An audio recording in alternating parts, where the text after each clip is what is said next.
Diversity has become the sovereign social and political ideal of our age. It is now the public ideology of Western civilization's most powerful institutions. According to Ellen Berry, the word itself wears a halo. Within this dominion, the gay rights rainbow is to be conceived of as perfectly representative of the enforced diversity of Western nations, races, languages, and religious sects. Indeed, it was first popularized politically by American Methodist minister J.W. Van Kirk following the First World War, when he incorporated it into his flag for a future world federation. How fitting, then, that the rainbow flag is presently found fluttering above the public squares of our cities as the dawn of a brave new world begins to stir. A recent sociological study entitled From Tolerance to Equality by Darrell E. Paul argues with authoritative scientific evidence for the economic incentive behind the corporate and oligarchic promotion of gay rights in the present age. The regnant ideology of our time ensures Paul's examination of the immediate culture kampf must be approached carefully and from an ostensibly neutral position.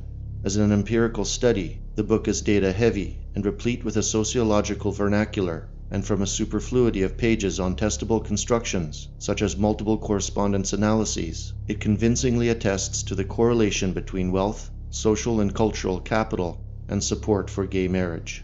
Paul's assertion is that the American liberal elite uses opinions on homosexuality as a mark of social distinction, and thus as a tool for accumulating cultural authority and political power, inferring that they also expand their economic potential via this acquisition. Notre Dame professor Patrick Deneen writes how Paul's study raises unavoidable and even uncomfortable connections between the entrenchment of class inequality and elite-driven advances of sexual equality in today's America, writing that powerful adherents of the postmodern utopia are committed to displacing traditional arrangements of family, marriage, and child-rearing in favor of individual autonomy, self-creation, and lifestyle choices shorn of long-standing commitment. World-straddling corporations have a strong interest in fostering atomized, denormalized subjects, and because their fluid identities arise primarily from appetites that can be altered through both marketing and technology, they are ideal consumers. The ideological justification for this economic project has been long prepared by the intellectual class, which, over the last 4 decades, has devoted itself to the displacing of traditional social norms in favor of theories of self-devotion in a world governed not by custom or natural law, but solely in accordance with self-centered will and its manipulation. Furthermore, this social engineering scheme will increasingly become an all-out attack on traditional Western fatherhood, which it will attempt to anonymize, then eventually replace altogether. But let us dispense with platitudes. When the state includes same-sex couples in the institution of marriage, it confers public approval on same-sex activity. So why did it come about that universities, the highly educated, judges, Hollywood, and the media were in the vanguard for the advancement of homosexual normalization? And why has it been framed as a matter of civil rights and equality? Setting the cultural Marxist intelligentsia and its institutional establishment aside, the early endorsement by big business of gay rights seems downright puzzling. Corporate marketing that interacts with a wide general public is supposedly sensitive to public opinion. Yet in this case, corporate support came long before the public's. However, a very small, revolutionary vanguard of people with immense capital wealth got the ball rolling. So how did a supposedly left-wing movement then become the religion of a rich and powerful social orthodoxy? Throughout history, cultural elites have desired unfettered liberty and wealth, so it isn't difficult to see the connection between this essential selfishness with support for whatever maximizes their political control. And no group with mobile wealth spends more on luxuries or identifies more strongly with the global monoculture than childless couples, particularly homosexual couples who simply do not waste time and resources on reproduction and child-rearing. Once that most persistent of restrictions on appetite and profit, the natural law, disintegrates, the road to ever greater class power is opened. Thus elites encourage the stimulation of the human appetite, material and otherwise, because it fuels the accumulation of wealth and power in godless societies such as our own. Today, San Francisco Pride is sponsored by Fortune 500 giants like Coca-Cola, Google, Nike, the Bank of America, and Apple. Nearly half of all Fortune 500 businesses espouse a public commitment to the LGBT community through marketing and dedicated sponsorship. The virtue-signaling fetishism of millennials taking part in civil rights movements helps account for the crowds of indoctrinated, privileged youth that gather each summer to celebrate and idolize queer sex in the public spaces of the Western world.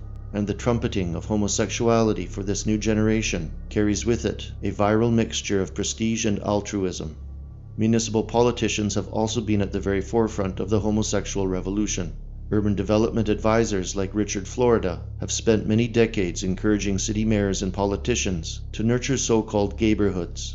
Gays are presented as the pioneers of gentrification and successful urban regeneration. Promoters are quick to point out that neighborhoods with larger concentrations of gays enjoy income growth and higher numbers of creative startups. Paul points out that the business elite, while anxious about living in ethnically diverse neighborhoods, have no encumbrances living amongst gays. Gayborhoods are also associated with attracting talent and hungry white millennials willing to embrace spiritually barren lives, childlessness, and low-wage service jobs. Yet John Milbank goes further by declaring gay marriage as a strategic move in the modern Western states' drive to assume direct control over the reproduction of the population, bypassing our natural interpersonal encounters. This is not about justice, but rather the desire of its biopolitical tyranny to destroy marriage and the family as the most fundamental mediating social institution. Moreover, this carries the core premise of the equalist, leveling principle within its philosophy, legally sanctioned equality that demands public affirmation and policing by the state, restricts value judgments to the narrowest range possible, and this is the final conquest of public space. Corporate America and the liberal socialist cultural elite have formed a symbiotic alliance. Their synergy between genocide and usury is effervescent.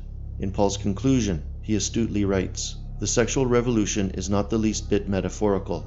It is as much a revolution as were the American or French revolutions in their own times. Its current frontier is transgenderism, and victory here will constitute the end of biological sex as we know it in the West." Interestingly, we are fast approaching the moment when the revolution begins to eat its own children. The fissures between liberal revolutionary forces are ever growing, and the colors of the rainbow flag are separating. For Paul, this radical challenge to all external forms of authority is also symptomatic of a larger crisis of the cultural elite's control. Confidence in Western institutions, the state, universities, mainstream media, and big business is at record lows, which should be a welcome shift in the narrative. But, however, the oligarchs still control the law and a police state wholly dependent on it, and anyone who transgresses their religious proclamations will feel the might of these for decades to come. As the liberal legal scholar Douglas Laycock ominously wrote, "If you stand in the way of revolution and lose, there will be consequences."